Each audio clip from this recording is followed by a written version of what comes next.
just going to go through the solutions to the ordinary level trigonometry exam. This was question 1 here. Use the calculator to find. So you're literally, for cos, there was a button on your calculator. Cos, you press it and you type in 46. So no need for shift or anything like that, just straight cos 46. The answer you get is 0.6946583705. The question says 2 decimal places, so that is 1, 2, and we'll stop there. The next number is less than 5, so it won't affect 69, it will stay 69. So your answer is 0.69. Second one then is sine 32, so again just type it straight into your calculator. The calculator is giving me 529919264.2, and again 2 decimal places, so 1, 2, and we're going to stop. You look at the next number, which in this case is a 9. That is big enough, so 52 won't stay 52, it'll actually go to 53. Alright, so that's the first question.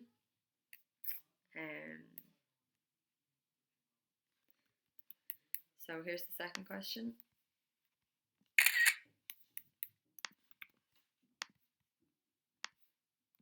So Kelly wants to find the height of the LCN building in Cork. The distance from where she is standing to the base of the building is 36, and that's given down here in the triangle. She measures the angle of elevation. That there, 62, is the angle of elevation. Write down the tan of 62. So anytime you're doing a question like this in trigonometry, you start by labelling your sides. So we have the hypotenuse, which is C. This is opposite the angle, so H is the opposite. And opposite is A. And then 36 is the adjacent, and the adjacent is B. You go into the table book, I think it's page 22, and you do the tan of A. The tan of the angle is A over B. So that would be, in our case, A is H, so it's H over, and B is 36. So that's what I'm looking at here, H over 36. And that's that one.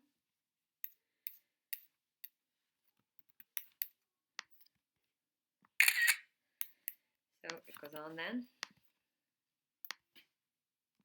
It asks you to use your calculator to find the tan of 62. Give your answer correct in 1 decimal place. So that's the same as the ones we did up here in the first part. Type it as you see it, tan 62. And calculator is telling me 1.8807264665.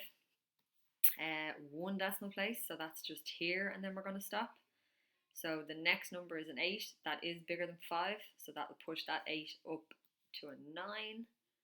So we get 1.9.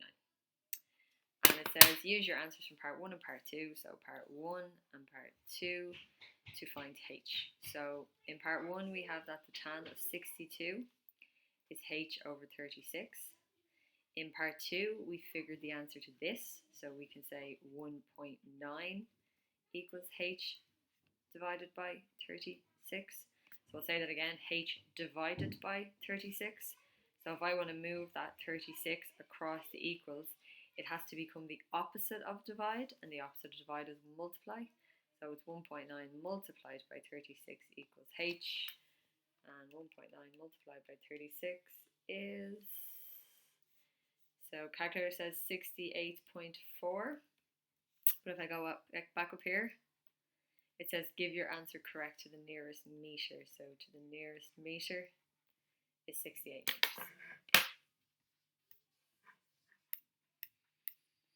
Okay, question 2.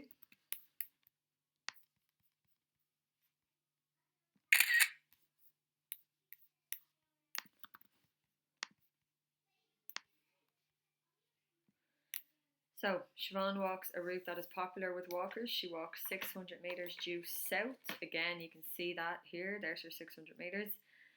And then 800 meters due west. That's that. A diagram of her route is shown. Write down the length of the side opposite to the angle A. So here's the angle A. Opposite angle A is your 600. Write down the length of the side adjacent. Okay, so if I go back to labeling, here's my right angle here. Opposite my right angle is my hypotenuse. See, we've already identified this as the opposite, A. So that makes this the adjacent B. So now I know which one is adjacent. It's the 800. Okay, that's the first one.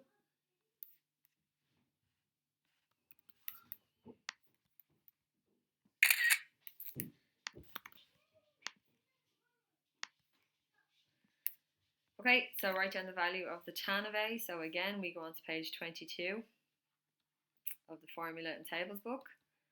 And it says that the tan of A is A over B. So A is 600 and B is 800. Tan A as fraction, so that is 600 over 800. Simplify that to 6/8, and you could simplify that to 3/4. Don't have to though. And use your answer to part B to find angle A. So we have the tan of A equals 600 over 800. And they want us to find the size of angle A. So we're looking for A, which means we want to take the tan and move it away from A over the far side of the equals. When you move tan across the equals, it becomes tan minus 1.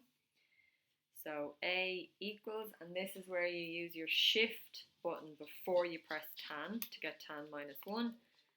And then 600 over 800, and I'm getting 36.869897765.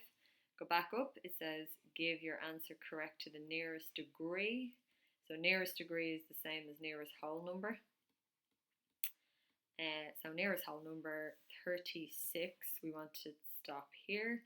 So we look at the next number. 8 is bigger than 5, so that will push the 36 up to 37 degrees.